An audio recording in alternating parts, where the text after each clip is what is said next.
Seminggu sebelum Mei Day 2026, saya mendapat kabar lagi ada tokoh baru yang masuk kabinet, dan saya juga menyampaikan sikap saya bahwa soal pertanyaan tadi Mas Jo soal menteri itu, ternyata Ketua Dewan Kesejahteraan Buruh itu saya diminta menjadi Ketua Dewan Kesejahteraan Buruh. Sejak zaman Pak Jokowi memang saya tidak ingin berkeinginan masuk ke pemerintahan. Ketika Presiden menyampaikan ada program MBG, sebagian besar tepuk tangan menyambut. Pertanyaan kedua, ya ini yang jadi seru. MBG berguna atau tidak? Tidak. Wah, itu juga.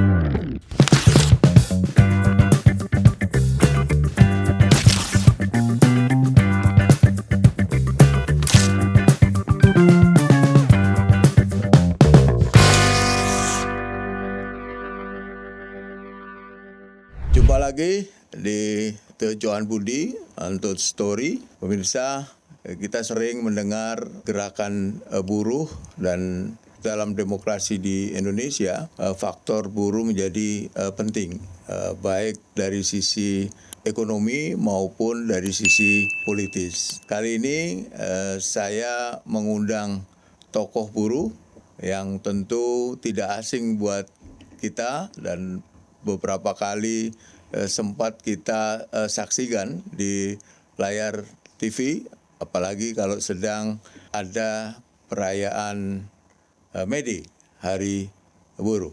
Kita sapa, selamat datang Bang Andi. Selamat sore Mas Johan. Selamat sore. Nah, ini saya biasa memanggil beliau ini Bang Presiden. Dr. Andi Gani Nena Wea. Beliau adalah Presiden KSPSI, Presiden ATUC, dan juga sekarang tercatat sebagai Penasehat Kapolri. Ya. Dan kita tentu ingin tahu, Bang Andi, bagaimana perjalanan karir Bang Andi, terutama nama Andi Gani itu selalu dikaitkan dengan buruh gitu ya. Dan ketika periode yang pertama Pak Presiden Jokowi, Bang Andi juga terlihat dekat juga dengan Pak Presiden Jokowi waktu itu. Bahkan beberapa kali Pak Andi ini terlibat dalam kegiatan dengan Pak Presiden Jokowi. Nah, mungkin bisa diceritakan sedikit ya awal karir, yang kemudian kenapa Bang Andi ini dilekatkan betul ya di gerakan buruh itu ya, KSPI itu. Baik, terima kasih Mas Johan Budi. Saya mau cerita nih Mas Johan. Ini podcast kedua saya setelah mungkin 15 tahun. Oh, luar biasa, terhormat saya. Terima kasih. Banyak permintaan. Saya lebih suka tuh doorstop, langsung bertemu langsung, wawancara khusus. Wawancara panjang gitu ya. Wawancara panjang jarang sekali. Jadi yang pertama Mas Johan Budi tahun 2010 saya menjadi Ketua Umum Federasi Serikat Pekerja Niaga Bank Jasa dan Asuransi. Ini salah satu federasi di bawah KSPSI. Lalu di 2012 saya terpilih menjadi Presiden Konfederasi. Jadi kalau federasi itu gabungan di bawah kalau federasi di bawah konfederasi. Oh, oke. Jadi saya Ketua Umum, ada Presiden Konfederasinya. Saya menang di 2012 bulan Februari. Berjalan terus sampai di 2000 berikutnya, periode pertama, periode kedua, dan sekarang sudah mungkin hampir 16 tahun Mas Johan Budi ya. Banyak pihak bertanya-tanya, kok bisa tidak berlatar belakang buruh jadi pimpinan buruh. Di belahan dunia manapun itu banyak sekali. Saya ambil contoh misalnya, ada kan banyak yang ada yang nyinyir lah netizen, ada yang juga nggak suka, banyak. Kok bisa pimpinan buruh bukan buruh? Ketua Umum nelayan juga bukan nelayan. Ketua Umum petani juga banyak yang bukan petani. Tapi bagaimana tokoh tersebut punya empati yang terpenting. Dan punya memikirkan nasib buruh lah ya. Nasib buruh, punya komitmen, punya waktu, tenaga, dan semuanya harus diserahkan kepada apa yang dia diberikan tanggung jawab itu. Jadi ketika banyak pertanyaan, saya cenderung untuk jalan terus. Karena kalau saya berpikir untuk bagaimana menjawab, bagaimana memikirkan nyinyiran-nyinyiran itu, dan akhirnya terus berjalan sampai hari ini. Dan saat ini juga saya memimpin Konfederasi KSPSI yang kebetulan menurut verifikasi pemerintah kita terbesar, Mas Johan. Kita nomor 1 terbesar di seluruh Indonesia, berdasarkan verifikasi Kemenaker. Jadi ada periodik pemerintah membuat verifikasi faktual. Lalu saat ini juga Mas Johan saya memimpin se-Asia Tenggara, Mas. Jadi saya memiliki 21 juta anggota di kawasan Asia Tenggara. Saya presiden ASEAN Trade Union Council. Yang belum pernah orang Indonesia menjadi presiden ASEAN. ATUC tadi ya? ASEAN TUC sekarang. Iya. Oh, ASEAN TUC. Dulu namanya ASEAN TUC. ITUC. Sekarang ASEAN TUC. Jadi itu sebuah wadah untuk seluruh konfederasi buruh di Asia Tenggara. Total anggota itu ada 21 Asia apa juta. ASEAN? ASEAN. 21 juta anggota itu meliputi Malaysia, Singapura, Myanmar, Laos, lalu Vietnam, Filipina, Malaysia, semua. Dan kebetulan presiden pertama yang dari Indonesia itu kebetulan saya. Jadi semenjak dibentuk, kalau nggak Singapura, Malaysia, Filipina, Singapura, Malaysia, Filipina. Dan saya bersyukur teman-teman ASEAN TUC memberikan kepercayaan ini masuk periode kedua. Nah ini membuat satu keberuntungan buat kita dapat melihat langsung bagaimana nasib buruh-buruh migran kita. Kalau misalnya contoh, misalnya Mas Johan, ada masalah di Vietnam, kemarin di Kamboja, saya bisa kontak langsung presiden buruh Kamboja. Kan banyak yang scamming online, ditangkap, diperlakukan tidak adil, saya langsung ke Kamboja, ke kawasan tersebut. Lalu di Malaysia, misalnya saya tinggal telepon Presiden buruh Malaysia untuk bisa membantu kita, ada MOU dengan negara-negara tersebut. Lalu kenapa saya begitu sangat mencintai buruh, Mas Johan? Saya berdekatan itu sejak saya kecil karena Pak Yaakob Nuawiyah, ayah saya. Iya. Menteri Tenaga Kerja. Tenaga Kerja era Bu Mega, adalah aktivis buruh. Dari bawah betul lah. Kalau ayah saya betul-betul dari bawah, dari ketua pimpinan unit kerja. Kalau ketua unit kerja itu adalah ketua buruh di tingkat pabrik. Jadi di tingkat pabrik di Indomilk langsung beranjak itu. Sudah pada saat itu pun saya punya usaha sendiri. Nah, saya bertanya, Pak, kok pimpinan buruh punya usaha? Lalu ada satu kata yang membuat saya teringat terus. Kalau kamu jadi pimpinan buruh, kamu harus kuat secara ekonomi, finansial dan akan membuat kamu semakin independen. Tapi tidak juga kalau ada pimpinan buruh tidak kuat ekonomi itu tidak baik, tidak. Tapi sebaiknya ada sebaiknya seperti itu. Tapi memang biar bisa support ya. Bisa mensupport dan kita tidak gampang diintervensi oleh pihak manapun. Kedekatan saya dengan Pak Jokowi sejak zaman beliau wali kota, Mas Johan. Jauh sekali, jauh sebelum jadi gubernur, sejak wali kota Solo sudah kenal dengan Pak Jokowi, dekat.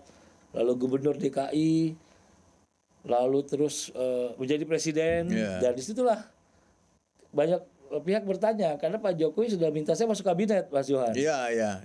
Saya dengar juga itu. Saya mau tanya juga itu. Pak Jokowi bertanya kenapa nggak mau. Saya memberikan jawaban kepada Pak Jokowi. Saya tidak punya tujuan ke sana, Pak Jokowi. Loh, kamu kan pimpinan buruh, lalu bisa membela buruh dari dalam. Lalu saya langsung menyampaikan kepada Pak Jokowi, lalu yang membela buruh di luar siapa? Gitu. Jadi akhirnya saya memilih di 2 periode tersebut, saya memilih tetap di luar sampai hari ini. Sampai hari ini, dan ini berkelanjutan. Lalu saya kenal Pak Prabowo. Kenal Pak Prabowo sebetulnya bukan saat sekarang, zaman tahun 2009. Pada waktu Pak Prabowo berpasangan dengan Bu Mega. Jadi saya masih muda sekali. Pada waktu itu kita ada ikut tim pemenangan, ada posko di daerah Menteng, Mega Prabowo. Berarti lebih kental ke PDIP-nya ya? Sampai hari ini saya PD Perjuangan. Saya akui saya PD Perjuangan. Lebih kental ke sana ya? Karena kan ayah saya salah satu pendiri partai. Pengurus partai juga ya waktu itu ya? Ketua DPP. Pak Yaakob pendiri dan ketua DPP. Tapi saya tidak aktif. Karena lebih fokus mengurus urusan buruh. Tapi kalau ditanya partainya apa ya PD Perjuangan. Lalu ketika zaman Pak Prabowo, saya bertemu, beliau pun menanyakan hal yang sama. Ketika kita mengadakan acara media yang sangat luar biasa, fenomenal di Monas dengan ratusan ribu massa buruh tahun 2025, Mas. Kita akan masuk ke situ dulu. Oke. Jadi biar runut. Oke. Tadi Pak Jokowi, Bang Andi juga pernah ditawarin sebagai menteri ya, dan kemudian ditolak dengan alasan tadi ya, lebih baik di luar, kemudian menjaga. Nah ini ada satu titik-titik krusial ya menurut saya. Bang Andi ini juga waktu itu komisaris PP ya? Presiden komisaris. Presiden komisaris PP ya waktu itu zaman Pak Jokowi. Nah ketika 2019 ini ada titik yang agak bersinggungan menurut saya dengan Pak Jokowi ya. Ketika itu Pak Andi ini juga sebagai tim kampanyenya Pak Ganjar ya. Kebetulan saya juga ikut waktu itu. Oh, bukan 2019 Mas, itu 2024. Sorry. Maaf. 2024. Ketika periode yang kedua ya, yang kemudian pilihan Pak Jokowi berbeda dengan pilihan Bu Megawati PDI Perjuangan. Ya. Kemudian waktu itu ada berita yang menyebut bahwa Bang Andi ini mengundurkan diri ya dari komisaris. Bagaimana hubungan Bang Andi dengan Pak Jokowi, karena dulu dekat sekali kan? Ini saya belum pernah cerita di mana-mana, saya cerita sekarang. Yang pertama, saya mengikuti betul waktu itu saya dengan sahabat saya Bung Budi Ari, kita sama-sama di relawan menggelar acara musrah musyawarah rakyat di seluruh Indonesia. Terus kita menjaring beberapa tokoh. Budi Ari Projo ya? Budi Ari Projo. Kita relawan buruh sahabat Jokowi, Budi Ari Projo. Menjaring beberapa nama, ada Pak Prabowo, ada Pak Ganjar, ada Pak Airlangga, ada banyaklah beberapa nama. Sinyalnya pada waktu itu saya menangkap Pak Jokowi akan memilih Pak Ganjar. Ya, rambut putih. Ya. Dan kita ada beberapa pembicaraan khusus lah. Karena saya dekat dengan Pak Jokowi. Nah, ketika ada di satu titik bahwa ternyata pilihannya berbeda, saya berjumpa dengan Pak Jokowi berdua khusus. Gimana itu? Dan itu, kapan itu? Dan di mana? Itu bulan Juni 2000, mungkin Juni apa Juli 2023. Di istana. Ya, di istana ya. Saya minta waktu ke istana. Dan itu sulit digambarkan perasaan saya hari itu. Saya sampaikan. Saya kebetulan sering memanggil beliau dengan kata Mas ya, karena kita dekat sekali.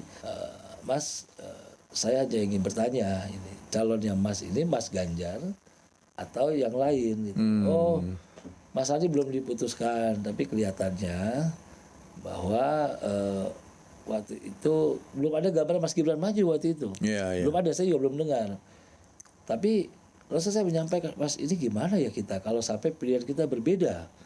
Kan saya tidak enak dengan persahabatan yang begitu panjang, lalu saya menjaga, mengawal sejak Pilgub dan lain-lain.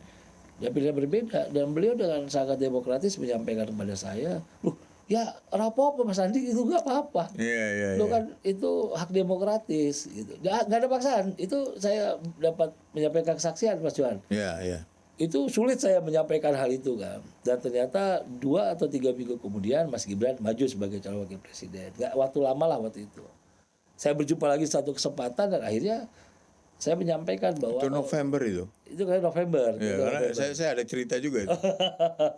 Jadi akhirnya ketika itu terjawab, ya saya bertemu lagi dengan beliau menyampaikan, dan akhirnya saya memutuskan mengundurkan diri tanggal 23 November.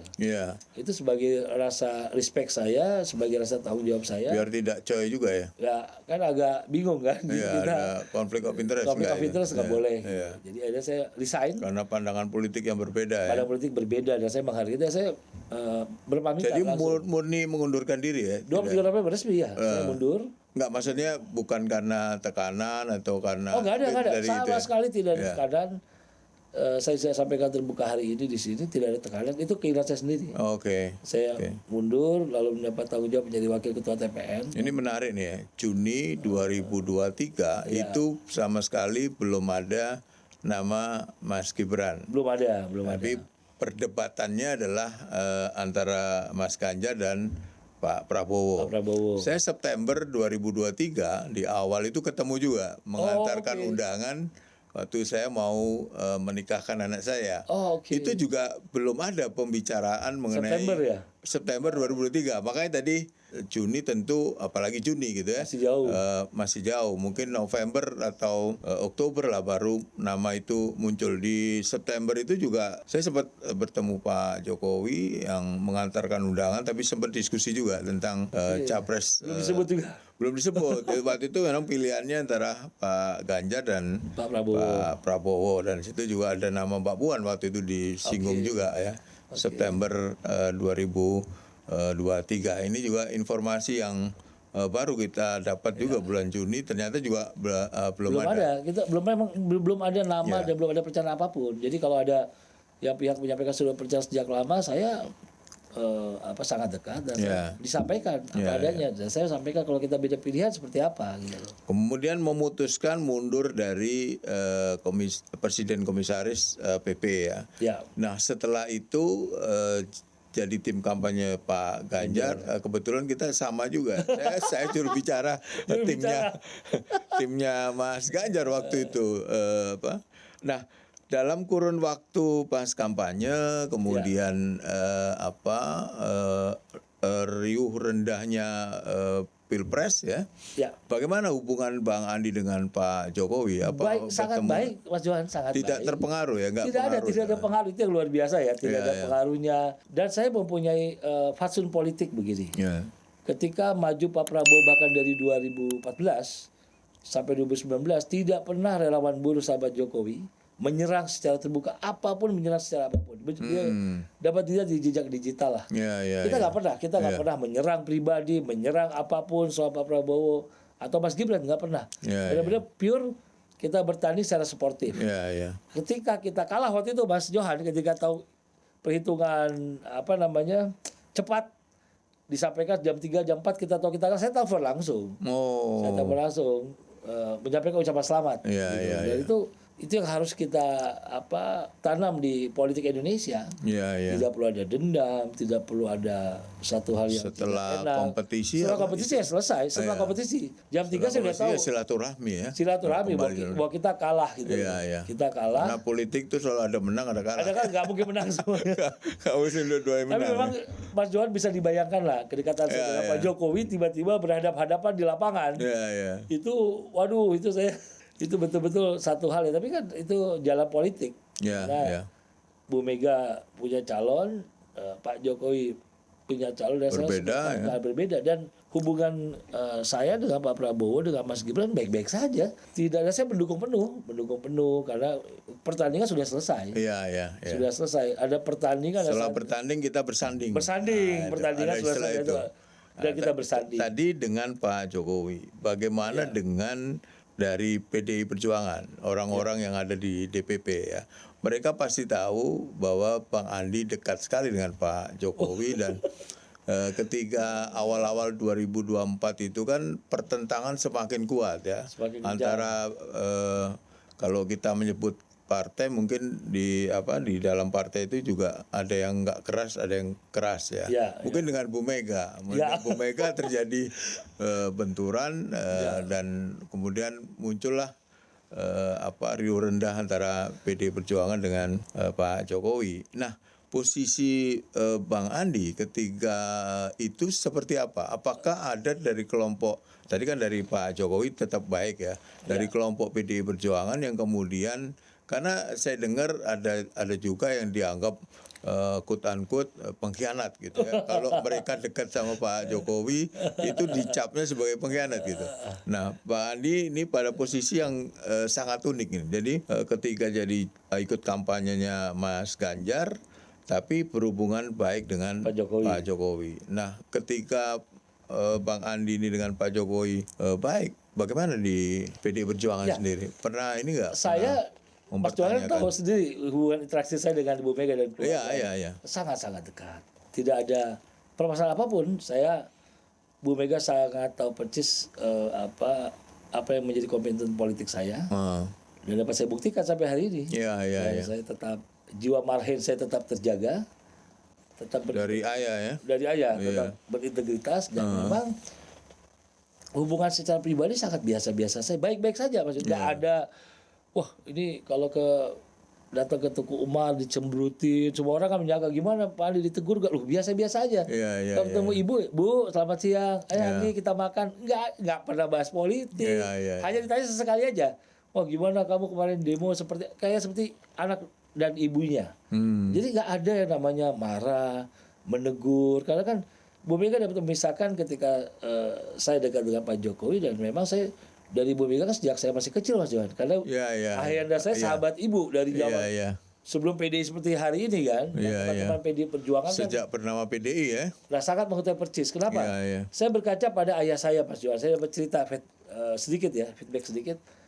Pada waktu Pak SBY terpilih, semua orang di negeri tahu Pak Yakub Nuwawi adalah sahabat dekat Bu Mega. Tapi ayah saya datang pada waktu pelantikan Pak SBY. Hadir langsung. Dan menjelaskan pada ibu, Bu, hari ini presiden kita Pak SBY. Dan itu saya belajar, cara menghargai lawan dan tetap berkawan. Nah itu yang menjadi ya itu setelah bertanding kita bersanding sudah selesai dan tetap baik-baik saja. Dan saya melihat keteguhan sikap idealisme ayah saya itu yang menjadi contoh sampai hari ini buat saya. Dulu di zaman Pak Jokowi di periode pertama, periode kedua juga ada aksi-aksi buruh ya. Di beberapa kesempatan misalnya Mede itu juga ada demo-demo lah. Meskipun waktu revisi Undang-Undang KPK juga ada demo yang melibatkan buruh juga waktu itu. Betul. Sekarang kita beralih pada periode yang sekarang dan Bang Andi ini saat ini juga dekat sekali dengan Pak Prabowo, bahkan juga tadi cerita ditawarin jadi menteri juga oleh Pak Prabowo ya. Apalagi sekarang salah satu presiden buruh juga. Dua ya. Jumhur sama Said Iqbal juga masuk dalam lingkaran istana pemerintahan ya. Tinggal Bang Andi yang masih ada di luar. Nah, banyak orang ini adalah salah satu strategi dari Presiden Prabowo untuk kemudian quote unquote mengamankan gerakan buruh. Apa buktinya? Buktinya adalah 1 Mei yang kemarin. Itu begitu tenang dan juga tidak ada gejolak yang berarti ya. Bagaimana menurut Bang Andi? Saya bisa cerita di sini, Mas Johan. Yang pertama, saya cerita dari Mei 2025. Saya ke istana, itu mungkin 5-6 hari sebelum tanggal 1 Mei 2025. Saya bertemu Pak Prabowo, dan saya melihat ada satu kesungguhan dari Presiden mendengarkan apa yang diingini oleh buruh Indonesia. 1,5 jam bahkan 2 jam saya bertemu, dan beliau bertanya, Pak Andi, di mana kita Mede? Rencana di GBK 2025. Dan saya bercerita kalau Bapak hadir minggu depan ini, Bapak akan menjadi Presiden Indonesia kedua. Loh, memang selama ini belum ada yang datang? Belum Pak, kaget beliau. Waktu itu zaman Bung Karno pernah datang acara Mede di GBK. Setelah itu tidak pernah ada Pak, ada kekosongan sekian puluh tahun. Dan spontan beliau menyatakan, Pak Andi saya hadir. Waktu itu saya, Bung Jumhur, Mbak Eli dengan Bung Said Iqbal di istana. Saya agak cepat sekali ya, beliau nggak ada mikir lama, ada apa, langsung oke saya hadir. H-1 sebelum pelaksanaan saya dipastikan bahwa Presiden hadir. Bertemu, langsung acara yang sangat begitu luar biasa, ratusan ribu buruh hadir, dan beliau bertanya, ada satu hal yang fenomenal soal Ibu Marsinah menjadi pahlawan. Ini kan satu hal yang sudah sangat panjang. Dan terus spontan Mas Johan ya, nggak ada mikir apa akibatnya, kenapa Ibu Marsinah. Saya sekarang membiasakan teman-teman semua gerakan buruh memanggil Ibu Marsinah sebagai rasa respect saya karena Ibu Marsinah itu anggota kami SPSI. Jadi saya begitu dekat dengan keluarganya.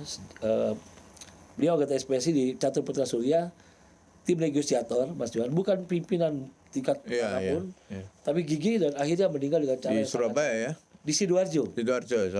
Dan pabriknya sudah nggak ada, terendam lumpur lapindo, sudah tidak ada. Dan yang saya punya kebahagiaan tersendiri, Mas Johan, mendapatkan gelar pahlawan. Saya bersama KSPSI bersama teman-teman gerakan buruh lainnya membangunkan sebuah museum yang sekarang di Nganjuk per hari itu 500 orang hadir, jadi luar biasa lah. Kita kembali lagi ke awal, setelah May Day itu Pak Presiden bertanya dan menjanjikan beberapa hal. Ada undang PPST, asisten rumah tangga, sudah disahkan ya. Konvensi dan Dewan Kesejahteraan Buruh. Nah, saya soal pertanyaan tadi Mas Jo soal menteri itu. Ternyata ketua Dewan Kesejahteraan Buruh itu saya diminta menjadi ketua Dewan Kesejahteraan Buruh. Saya beranggapan tadinya ad hoc, seperti DEN atau seperti apa yang lembaga-lembaga lainnya. Ternyata tidak. Ketua Dewan Kesejahteraan Buruh itu adalah namanya. Setingkat menteri. Iya, ternyata kementerian ya. Pejabat pemerintah. Iya. Saya agak kaget. Saya menyampaikan kepada pemerintah, ada beberapa menteri di situ, lalu sampaikan kepada presiden juga saya sampaikan, Pak, sejak zaman Pak Jokowi memang saya tidak ingin berkeinginan masuk ke pemerintahan. Loh, kok kenapa? Kamu kan bisa berjuang di dalam. Ya. Tapi siapa yang akan menjaga di luar? Ya. Siapa yang nanti sunyi dalam perjuangan buat saya gitu. Tapi saya memastikan Pak, kita akan bersahabat. Saya akan mendukung program Bapak yang berpihak pada buruh Indonesia, pasti kita akan support. Tidak ada perbedaan apapun, kalau tidak ada alasan apapun. Saya bertentangan kalau program Bapak sejalan dengan perjuangan buruh Indonesia. Lalu beliau memahami itu, Mas Johan, memahami itu. Seminggu sebelum Mei Day 2026, saya mendapat kabar lagi ada tokoh baru yang masuk kabinet. Dan saya juga menyampaikan sikap saya bahwa saya tetap memilih di luar pemerintahan dengan alasan yang sama. Dan Pak Presiden Prabowo sudah sangat mengerti kok, sudah sangat mengerti soal tersebut. Dan saya bertemu dengan Pak Prabowo sebelum Mei Day, 3 jam lebih saya bertemu khusus. 3 jam lebih saya bertemu khusus, bercerita banyak hal, dan saya menyampaikan alasannya sama sebelum saya bertemu yang beberapa kali lagi, kenapa nggak mau masuk lingkaran kekuasaan. Karena saya merasa ingin dekat terus dengan gerakan buruh, saya bisa berjumpa dengan buruh setiap saat. Dan juga saat ini kan saya memperkuat Deks Ketenagakerjaan Polri bersama Pak Kapolri Sigit Prabowo yang dengan luar biasa membentuk Deks ini yang sudah membantu kasus-kasus berat Mas Johan yang tidak selesai selama bertahun-tahun. Jadi dapat diselesaikan. Dan saya berpikir, gimana kalau saya tinggal? Gimana kalau saya masuk ke pemerintahan? Pasti kan intensitas saya untuk bertemu, berkunjung, mendengarkan pasti otomatis akan cukup berkurang. Beberapa kali sama Pak Kapolri saya lihat ya di acara-acara ojol gitu ya, mendekatkan antara Polri dengan kaum buruh ya. Jadi Pak Kapolri pun sama ya, punya pemikiran, punya kedekatan. Dan ini satu cerita nih, yang tadinya saya simpan rapi selama hampir 7 tahun. Hampir 6-7 tahun lah rahasia ini. Ternyata terbuka beberapa minggu lalu dan akhirnya sudah ada di media tuh. Bahwa Omnibus Law yang ditolak mati-matian oleh seluruh buruh Indonesia itu, salah satu yang resah dengan klaster ketenagakerjaan itu Pak Listio Sigit. Pada waktu beliau kabar eskrim, diskusilah saya bertiga, ini cerita yang tersimpan rapi selama itu yang menimbulkan demo besar-besaran waktu itu. Betul. Menimbulkan Omnibus Law. Saya juga agak kaget. Saya kan kenal Pak Sigitnya sejak masih perwira menengah, jadi sudah panjang persahabatan kami. Mas Andi, ini kok ini ya, Mas saya itu beliau punya empati yang luar biasa. Empati itu kan nggak bisa dibohongi. Akhirnya dalam pertemuan itu dan saya Bung Iqbal memastikan kita gugat. Sebelum gugat Mas Johan, saya pamit sama yang buat undang-undang, Presiden Jokowi sudah. Jadi memang lucu nih, saya persahabatan saya dengan Pak Jokowi. Jadi ketika mau menggugat, pamit dulu. Pak Andi, saya ke sana minta waktu. Jadi gentleman lah. Telepon ajudan. Apa tanggapan Pak Jokowi? Ketawa-ketawa aja loh, karena kita bersahabat panjang. Jadi buat kita perbedaan itu udah biasa banget lah. Nggak ada hard feeling, nggak ada perasaan nggak enak tuh nggak ada.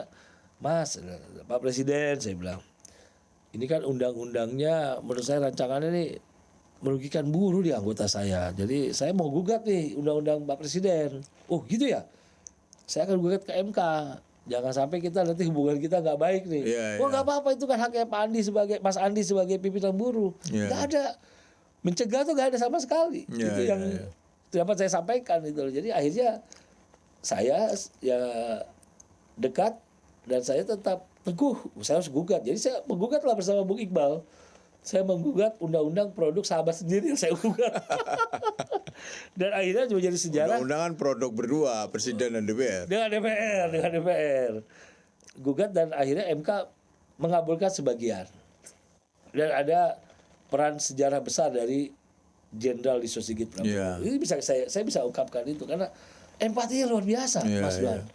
Soal penyaluran PHK kemarin kan semua nyerang. Kok Kapolri ikut-ikutan. Loh, malah bagus ada jenderal yang punya empati luar biasa terhadap penderitaan buruh. Akhirnya kita dapat menyalurkan pada waktu itu buruh-buruh yang ter-PHK kita salurkan ke wilayah lain. Dan akhirnya kita bentuk Deks Tenaga Kerja karena persoalan buruh berlarut-larut lah. Dan sekarang bersinergi di antara Kemenaker di Tenaga Kerja Polri untuk mempercepat penyelesaian masalah ketenagakerjaan, dan itu berjalan dengan baik. Karena buruh dan gerakan buruh itu selalu dikaitkan dengan 3 hal ya. Satu, UMR. Yang kedua, dulu ada perdebatan mengenai outsourcing. Yang ketiga berkaitan dengan kesejahteraan secara menyeluruh, hubungan perindustrian. Itu selalu yang jadi masalah. Yang dinaikkan ada persoalan-persoalan itu. Seingat saya 2025 di Monas, Pak Presiden pernah menyampaikan menghapus outsourcing kalau nggak salah. Pada 1 Mei ya, waktu itu peringatan dari buruh juga, itu menyebut ada rencana penghapusan outsourcing. Itu gimana tuh nasibnya? Apakah dilakukan atau? Pemerintah akhirnya Mas Johan mengeluarkan Permen 7 2026 dan kami tolak. Saya terbuka, saya tolak. Itu menunjukkan bahwa saya bisa berbeda sikap. Bisa independen ya? Bisa independen. Dekat dengan Presiden Prabowo. Bisa diceritakan tuh, menarik. Ketika Presiden menyampaikan menghapus outsourcing, memang ada beberapa yang tidak bisa kita cegah. Contoh, semua gerakan buruh meminta, hampir mayoritas, kembalilah ke Undang-Undang 13 2003. Undang-Undang Ketenagakerjaan yang dituntut buruh untuk kembali ke sana. Nah, kebetulan ada irisan sejarah dengan undang-undang itu, Mas Johan.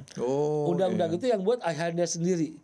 Ayahanda saya almarhum Bapak Yaakob Duawiya, beliau Menaker, itu dianggap undang-undang yang sangat adil untuk buruh.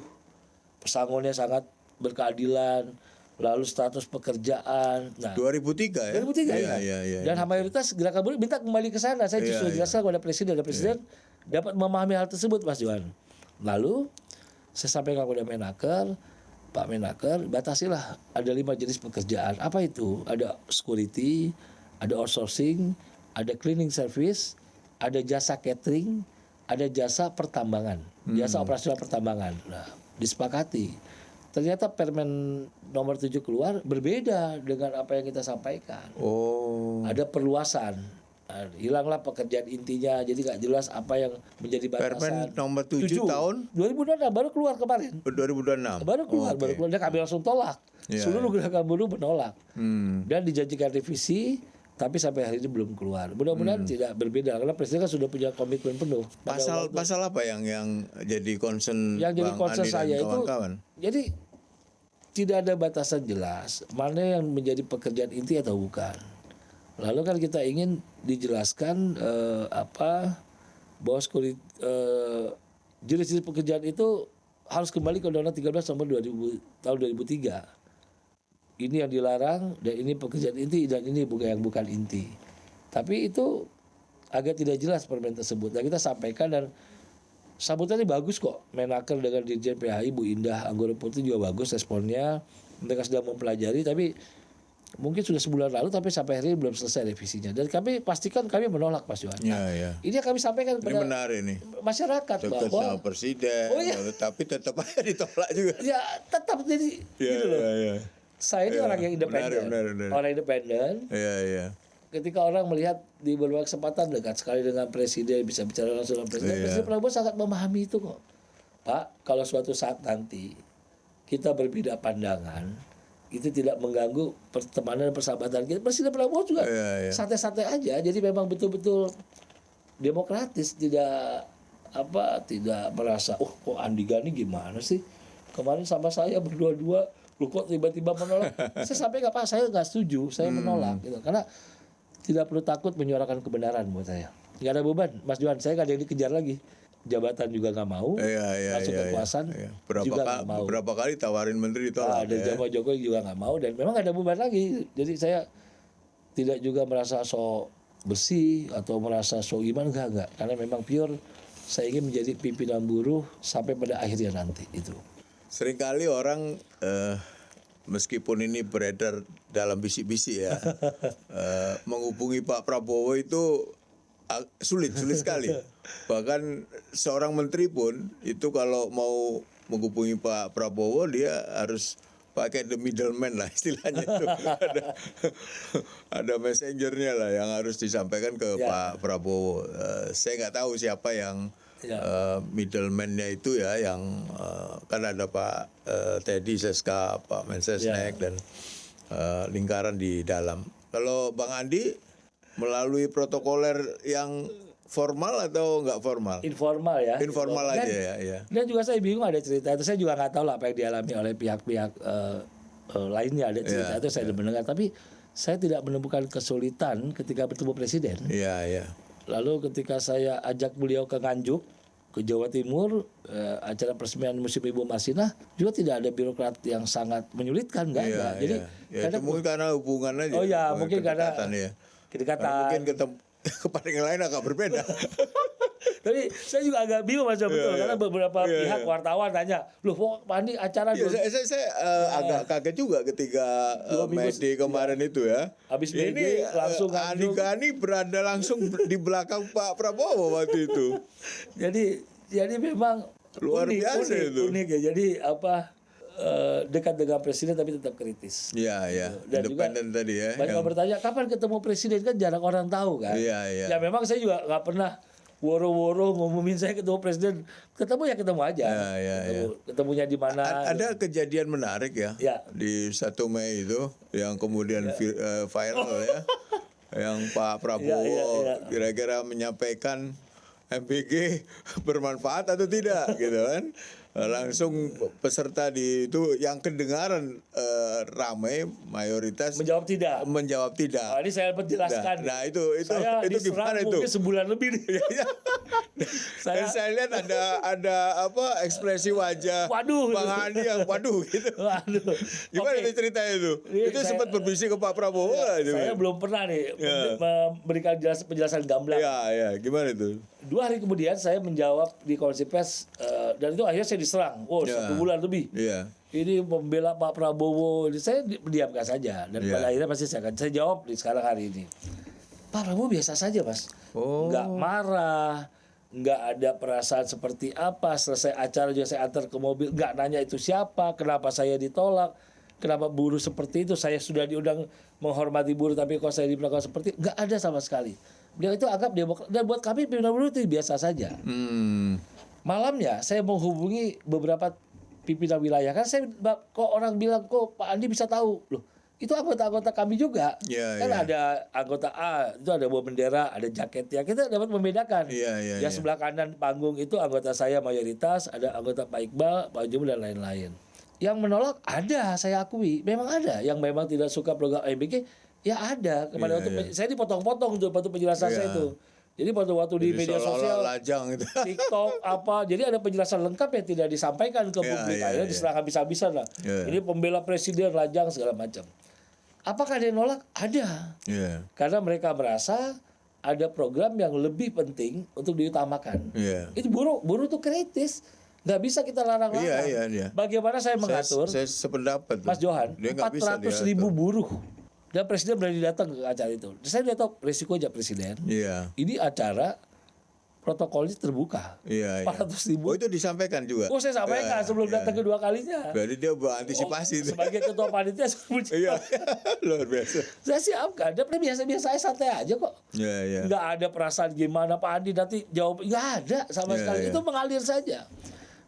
Dan saya udah yakin di 400.000 kepala pikirannya berbeda-beda kan. Jadi pada waktu menjawab itu ya ekspresi saya tetap kaget. Waduh, ditanya dan saya menyampaikan kepada publik ada mayoritas yang menjawab itu memang pekerja lajang. Jadi pekerja lajang itu ada di usia 20 sampai 25-26 tahun. Mayoritas itu anggota kami yang ada di depan panggung itu memang menjawab. Mereka ada yang kan gini, ada 2 penggalan video Mas Johan. Nanti ada satu kesempatan saya perlihatkan Mas Johan. Ketika presiden menyampaikan ada program MBG, sebagian besar tepuk tangan menyambut. Pertanyaan kedua, ya ini yang jadi seru.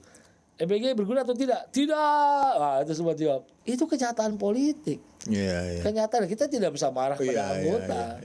Dan jadi memang, nah kalau ada yang menerima, dan nggak bisa disandiwarakan juga itu. Nggak bisa. Emang zaman Orde Baru. Buruh nggak bisa. Bagaimana ngatur 400.000 pikiran gitu loh. Jadi sampai hari ini pun presiden nggak bertanya lagi soal itu. Nggak ada.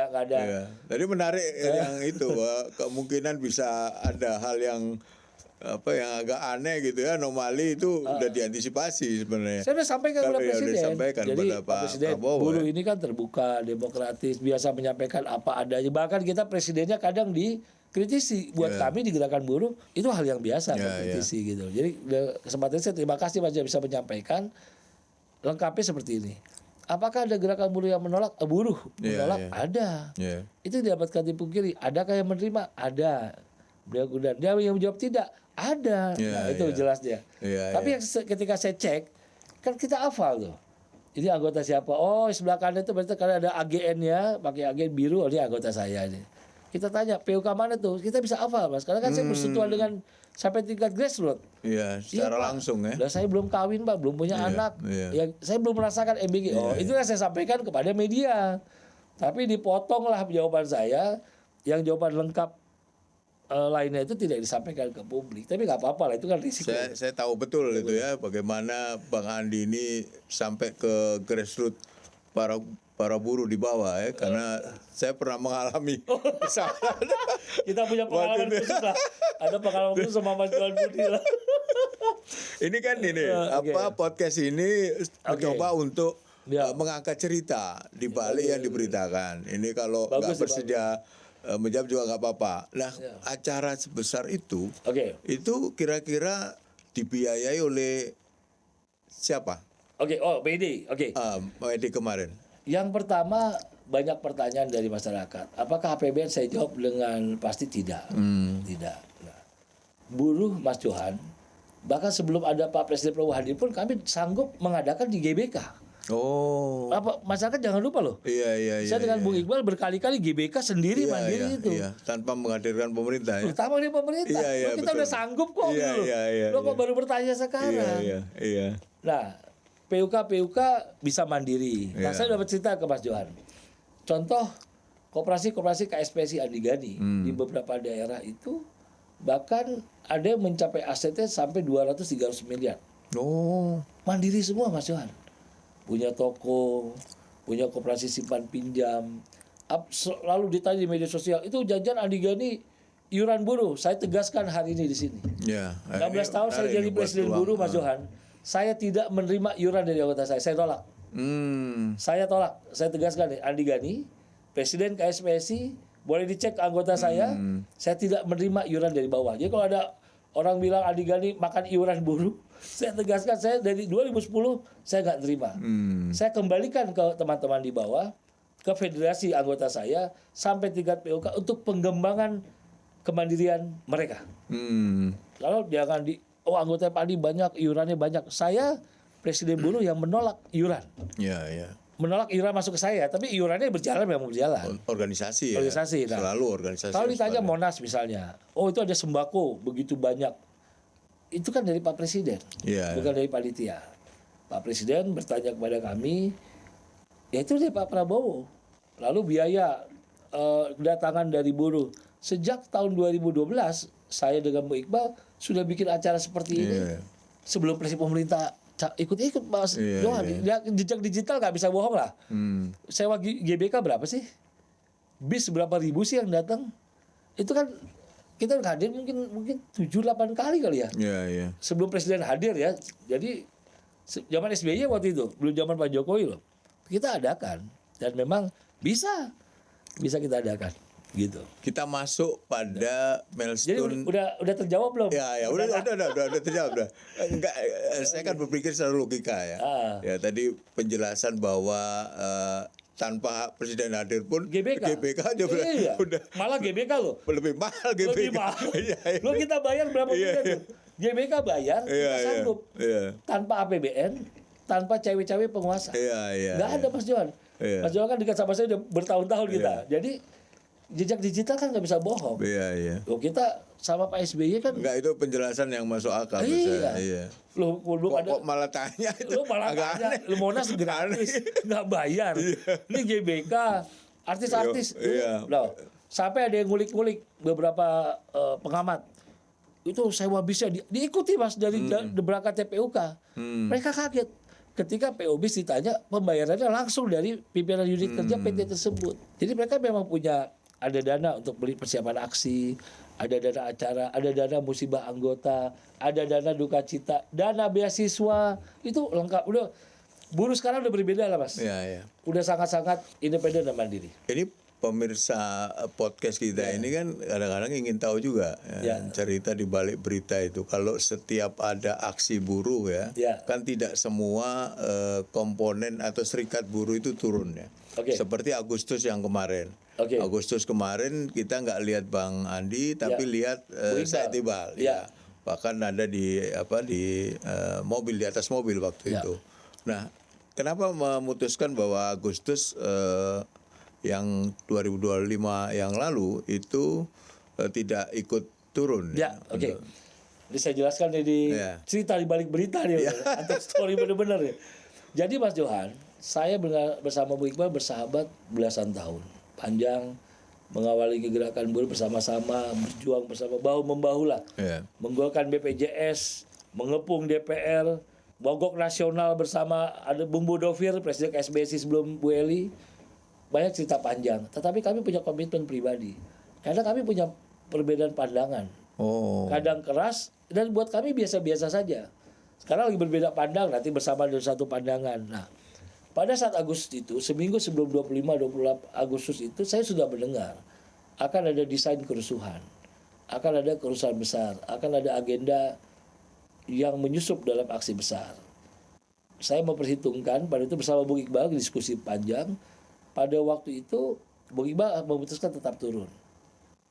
Dan tapi Bung Iqbal menyampaikan, Bung, saya mungkin hanya 1 jam, karena mencegah ada masa penyusupan. Nah waktu itu Bung Iqbal bubarnya cepat kok, mungkin jam 10.30 atau jam 11 lah. Tapi ternyata memang sudah mekanisme cepat sekali itu, Mas Johan. Ada perubahan para demonstran. Eskalasi cepat. Jadi buruh pulang itu ganti katanya yang demo, yang main ganti katanya. Buruh itu udah pulang jam 11 Mas. Saya bisa klarifikasi. Buruh udah nggak ada. Jam 11 itu. Buruh sudah pulang ke bis anggota Bung Iqbal ya, karena anggota kami nggak turun hari itu.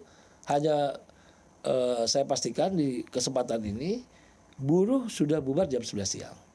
Sudah bubar, masuk kelompok-kelompok elemen lain, memanas mulai menjelang maghrib. Ya, biasanya kalau rusuh itu menjelang sore. Menjelang sore hari, lalu kerusuhan terjadi.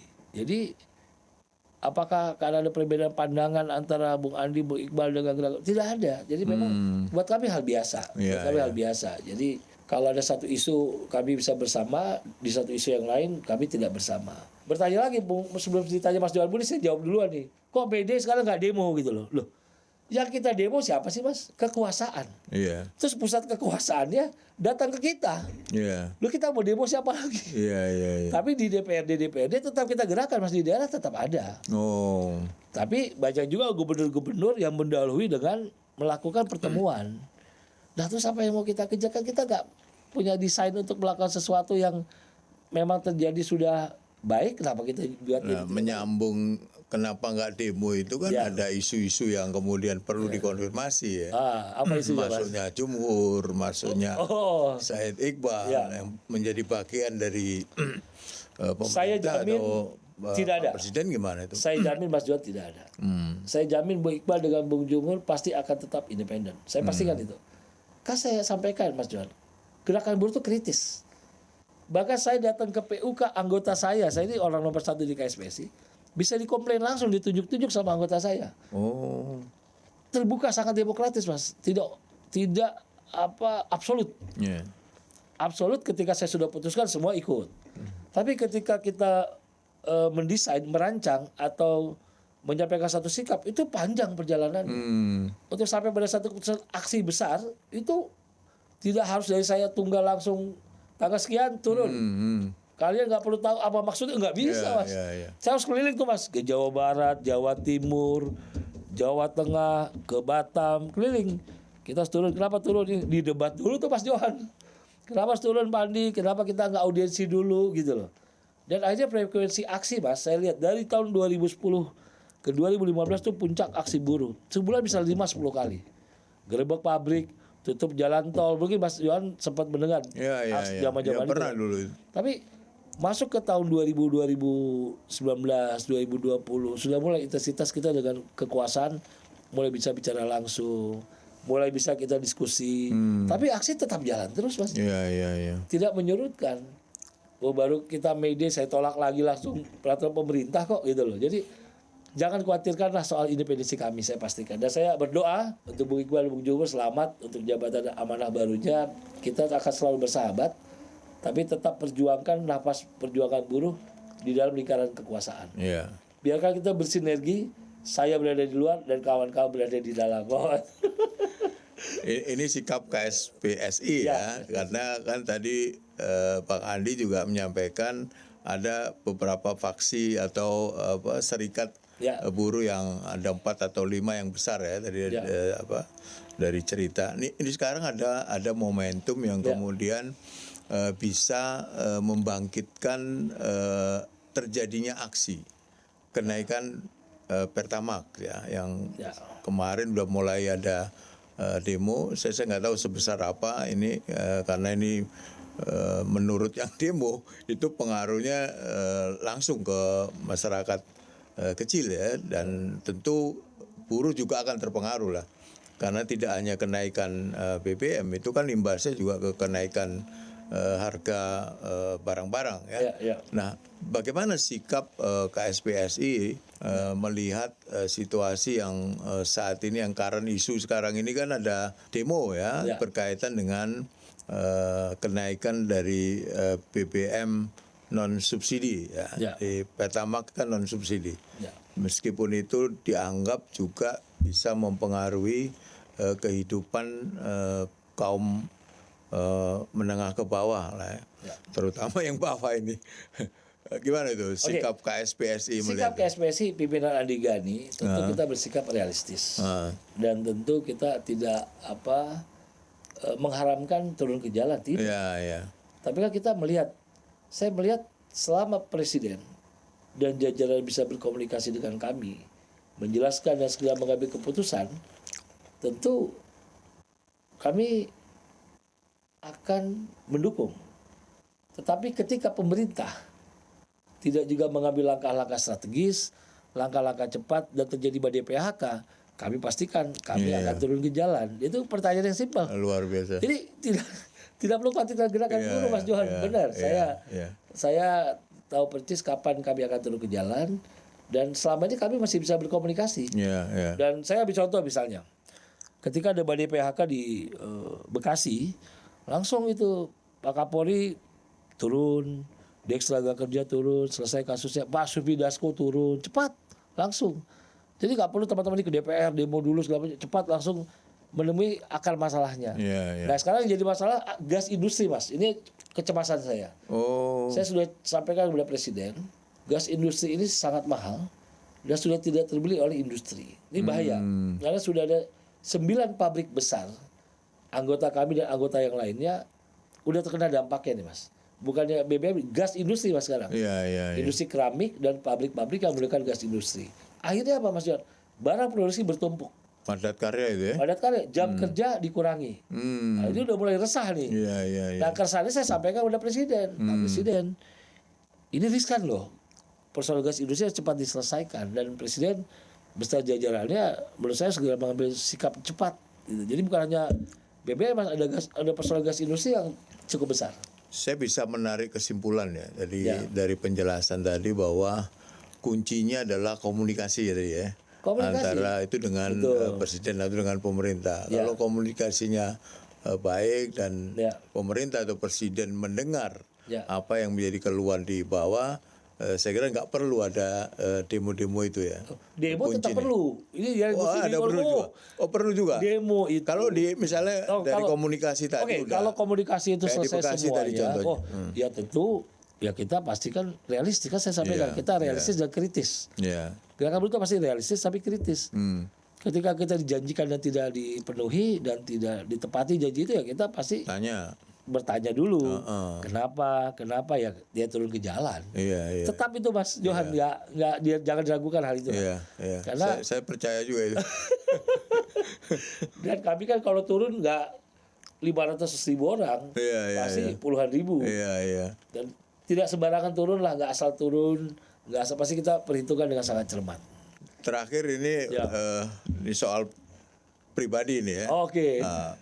Setelah pernah jadi komisaris, kemudian juga dekat dengan Presiden Jokowi dengan Presiden Prabowo, apa ini Bang Andi nih, capaian apa yang ingin dicapai dalam usia yang masih sangat muda ya? 50 tahun semua 50 semua tahun. udah yang diinginkan orang itu sudah capai gitu misalnya. Gimana itu ini ya? Gini, capaiannya menurut saya sangat sederhana. Saya hanya ingin menjadi pimpinan buruh yang baik, bisa membela buruh yang dilemahkan, bisa membela kepentingan buruh, dan bisa bersuara keras ketika dizolimi. Jadi tidak ada pencapaian pribadi yang saya inginkan. Saya sudah selesai dengan ini. Jadi kalau orang tanya, ya jadi menteri nggak mau, jadi ini nggak mau, ya memang. Iya tadi itu makanya. Sebenarnya apa? Ya itu aja Mas. Tujuan hidup apa?